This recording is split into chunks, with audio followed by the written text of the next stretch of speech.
اس کا سنت طریقہ، صحیح طریقہ کیا ہے، مکمل تفصیل لے آؤں گا، ایک ایک جز آپ کے سامنے رکھ دوں گا انشاءاللہ۔ یہ مسئلہ بالکل آپ کا حل ہو جائے گا اچھی طرح سے۔ سب سے پہلے آپ جو ہے غسل کرنے سے پہلے استنجا کر لیجئے گا۔ جیسا کہ اگر آپ دیکھنا چاہیں تو ابو داؤد شریف میں جلد نمبر 1 صفحہ نمبر 32 پہ، اور فتاوی ہندیہ میں جلد نمبر 1 صفحہ نمبر 14 پہ، فتاوی شامی جلد نمبر 1 صفحہ نمبر 284 کھول کر دیکھیے گا، یہ مسائل ملیں گے تو آپ کو بتا رہا ہوں ابھی۔ سب سے پہلے غسل کرنے سے پہلے جیسے ہی آپ غسل کرنے جائیں تو پیشاب کر لیجئے۔ اس کا بہت فائدہ ہے، میں بعد میں بتاؤں گا کیونکہ ایک لمبی بحث ہو جائے گی پھر۔ تو پیشاب کر لیجئے گا۔ پیشاب کرنے کے بعد کہاں پیشاب کریں گے؟ غسل خانے میں پیشاب مت کریے گا، استنجا خانہ، پیشاب خانہ جو ہے وہاں جا کر پیشاب کریے گا بیت الخلاء میں، غسل خانے میں پیشاب مت کریے گا، مکروہ ہے۔ یہ ایک پھر لمبی بات ہے، یہ اس کے بارے میں میری مستقل ویڈیو ہے، اس کو دیکھ لیجئے گا۔ تو غسل سے پہلے سب سے پہلے پیشاب کریے گا۔ اس کے بعد جب پیشاب کر کے آ جائیں گے تو آپ جو ہے پاکی کی نیت کریے گا۔ غسل کرنے کی نیت کیا ہے؟ نیت کے لیے کوئی ایسا نہیں ہے کہ آپ فلاں فلاں الفاظ ادا کریں، حدیث میں یہ آیا ہے اس طرح کہیں، ایسا کچھ نہیں ہے۔ دل میں صرف اتنا سوچیں گے میں پاکی حاصل کر رہا ہوں، بس یہی ہے آپ کی نیت، یہی ہے نیت۔ نیت اگر نہیں بھی کریں گے تب بھی آپ کا غسل ہو جائے گا، لیکن غسل کا ثواب جو ملتا تھا وہ نہیں ملے گا، اسی لیے نیت کر لیجئے گا، ٹھیک ہے؟ اب سمجھیے، نیت کرنے کے بعد آپ جو ہے بسم اللہ الرحمن الرحیم پڑھیے گا۔ اب ذرا میں اس میں تفصیل کر دوں۔ آج کل ایسا ہوتا ہے کہ غسل خانہ پیخانہ ایک ہی جگہ پہ ہے۔ اب اس میں ذرا سوچئے، اگر پیخانہ صاف ہے، بیت الخلاء بالکل صاف ہے، اس میں کوئی گندگی نہیں ہے، کوئی پیخانہ وغیرہ ابھی اوپر موجود نہیں ہے، بالکل صاف شفاف ہے، تو آپ بسم اللہ زبان سے بھی پڑھ سکتے ہیں، ٹھیک ہے؟ اگر وہاں گندگی ہے، پیخانہ موجود ہے، صاف نہیں کیا گیا ہے، اور غسل خانہ اسی کے سائیڈ میں ہے، سائیڈ میں مطلب ہے کہ بیچ میں کوئی دیوار وغیرہ نہیں ہے، بیچ میں کوئی پردہ وردہ نہیں ہے، بیچ میں کوئی آڑ نہیں ہے، کھلا ہوا ہے، دونوں ایک ہی جگہ پہ ہے، ایک ہی روم پہ دونوں ہے، اٹیچ باتھ روم جس کو کہتے ہیں، شاید یہی کہتے ہیں اس کو، بہرکیف جو بھی ہو۔ تو ایسی صورت میں اگر گندگی ہے تو بسم اللہ زبان سے مت پڑھیے گا، بس دل میں بسم اللہ الرحمن الرحیم دل میں پڑھ لیجیے گا، ٹھیک ہے؟ زبان ہلائے بغیر۔ اب اس کے بعد کیا کریے گا؟ دونوں ہاتھ گٹوں تک، گٹا کہتے ہیں یہ جو ہے وضو میں جہاں تک دھوتے ہیں، یہ جو ہڈی ہے یہاں تک، دونوں ہاتھ کو دھوئیے گا، ٹھیک ہے؟ کیسے دھوئیے گا؟ برتن پہ اگر پانی ہے تو آپ برتن سے پانی لے کر باہر کسی چھوٹے سے مطلب لوٹے پہ یا کسی برتن وغیرہ سے، بڑے برتن سے پانی نکال کر ہاتھ دھوئیے گا، اس بڑے اس پہ ہاتھ ڈال کر مت دھوئیے گا۔ اگر آپ کے ہاتھ پہ ناپاکی نہیں ہے، آپ وہاں دھو لیتے ہیں، تب بھی وہ پانی ناپاک نہیں ہوگا، اتنا یاد رکھیے گا۔ آپ ناپاک تھے، آپ نے کسی پانی کو چھو لیا تو آپ کے چھونے سے وہ پانی ناپاک نہیں ہوتا ہے، تو اسی لیے برتن پہ، بڑے برتن پہ اگر آپ کا ہاتھ گر جاتا ہے یا ہاتھ اس پہ ڈال دیتے ہیں، وہ پانی ناپاک نہیں ہوتا ہے، ٹھیک ہے؟ لیکن بہتر ہے کہ آپ شک و شبہ سے بچنے کے لیے کسی چھوٹے برتن سے پانی باہر لا کر پہلے اپنے ہاتھ کو یہاں تک دھوئیے گا، ٹھیک ہے؟ کیونکہ یہاں پر ہو سکتا ہے ہاتھ کہاں کیا ہے، نجاست لگی ہو، کیا ہوئی ہو، اس لیے اس کو پہلے دھو لیجیے گا۔ اب اس کے بعد اپنے شرمگاہ کو دھوئیے گا، اگلا شرمگاہ، پچھلا شرمگاہ اچھی طرح سے دھوئیے گا، ٹھیک ہے؟ چاہے اس پہ ناپاکی لگی ہو نہ لگی ہو، لگی ہے تو پھر دھونا تو ضروری ہے، اگر نہ لگی ہو تب بھی دھو لیجیے گا، ٹھیک ہے؟ مسئلہ ایک ایک کر کے حل کروں گا انشاءاللہ۔ اس کے بعد مکمل وضو کریے گا۔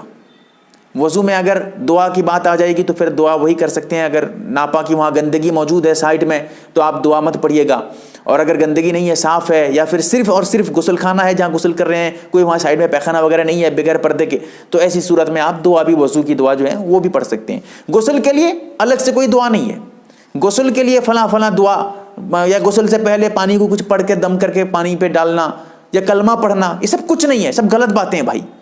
غسل کے لیے کوئی الگ سے دعا نہیں ہے، غسل سے کچھ پہلے پڑھنے کی کوئی دعا ہو ایسی کچھ نہیں ہے، غسل کا جو پانی ہے اس میں پڑھ کر کوئی دم کرنا، کلمہ وغیرہ پڑھنا سب غلط ہے، کچھ نہیں ہے بھائی، ٹھیک ہے؟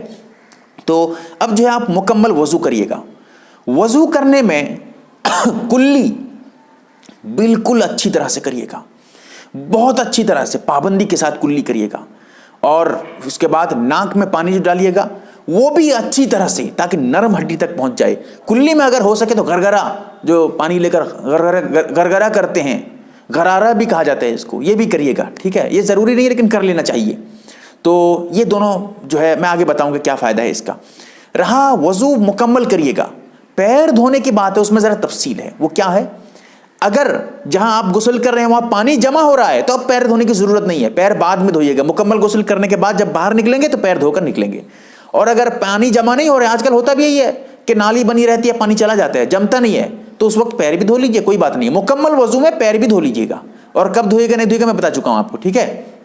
تو اب جو ہے اس کے بعد آپ پھر داہنے کندھے پہ 3 مرتبہ پانی لے کر کسی برتن وغیرہ سے آپ ڈالیے گا, ٹھیک ہے.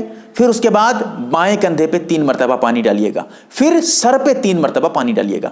اس میں دوسرا طریقہ یہ بھی ہے, جو پانی ڈالیے گا سب سے پہلے سر پہ, پھر داہنے کندھے پہ, پھر بائیں کندھے پہ. یہ بھی کر سکتے ہیں, چاہے آپ یہاں سے شروع کریں, پھر یہاں, پھر سر, داہنے کندھا بائیں کندھا پھر سر, یہ بھی صحیح ہے. اور دوسرا پہلے سر پھر دائنا پھر بایاں, یہ بھی بالکل صحیح ہے. دونوں میں سے کسی پہ بھی آپ عمل کر سکتے ہیں. پھر اس کے بعد جسم کو اچھی طرح سے رگڑیے گا, صابن وغیرہ ہو تو لگا کر اچھی طرح سے صاف کریے گا. ایک ایک جگہ کو اب جسم کا رگڑیے گا, پانی پہنچائیے گا ہر ایک جگہ کو. پھر اس کے بعد جسم کو اچھی طرح سے پانی وغیرہ ڈال کر صاف کر لیجیے گا. تو اب سوچئے ذرا, ایک چیز یہاں پر اور آپ کو بتانا چاہتا ہوں جو نہایت اہم ہے. جو مطلب غسل خانے پہ پانی کا انتظام ایک رہتا ہے کہ اوپر شاید کہ ساور یا کیا کہتے ہیں اس کو پتہ نہیں, تو وہ جو ہے اوپر سے یہاں جو ہے موڑ دیتے ہیں, اوپر سے پانی گرنا شروع ہو جاتا ہے, کھڑے ہو کے اس پہ غسل کرتے ہیں. اس طرح بھی غسل کر سکتے ہیں, یہ بھی جائز ہے. اس میں اس طرح غسل کرنا کوئی حرام, کوئی گناہ نہیں ہے, ٹھیک ہے. لیکن اتنا یاد رہے, غسل میں کم سے کم مطلب حد سے زیادہ پانی برباد کرنے کی کوشش مت کریے. جتنا پانی ضرورت ہے اتنا لیجئے, پھر اس کو بند کر دیجئے. ایسے ہی جسم پہ پانی جتنا ضرورت ہے اتنا ڈالیے. حد سے زیادہ پانی ڈال رہے ہیں 50 بالٹی پہ پانی نہا رہے ہیں, غسل کر رہے ہیں, یہ غلط طریقہ ہے. پانی برباد مت کریے گا ورنہ سخت گناہ ہوگا آپ کو. اور اس کے ساتھ ساتھ غسل کرتے وقت جو ہے قبلے کی طرف رخ مت کریے, قبلے کی طرف سامنا کر کے مت نہائیے, قبلے کی طرف پیچھا کر کے مت نہائیے.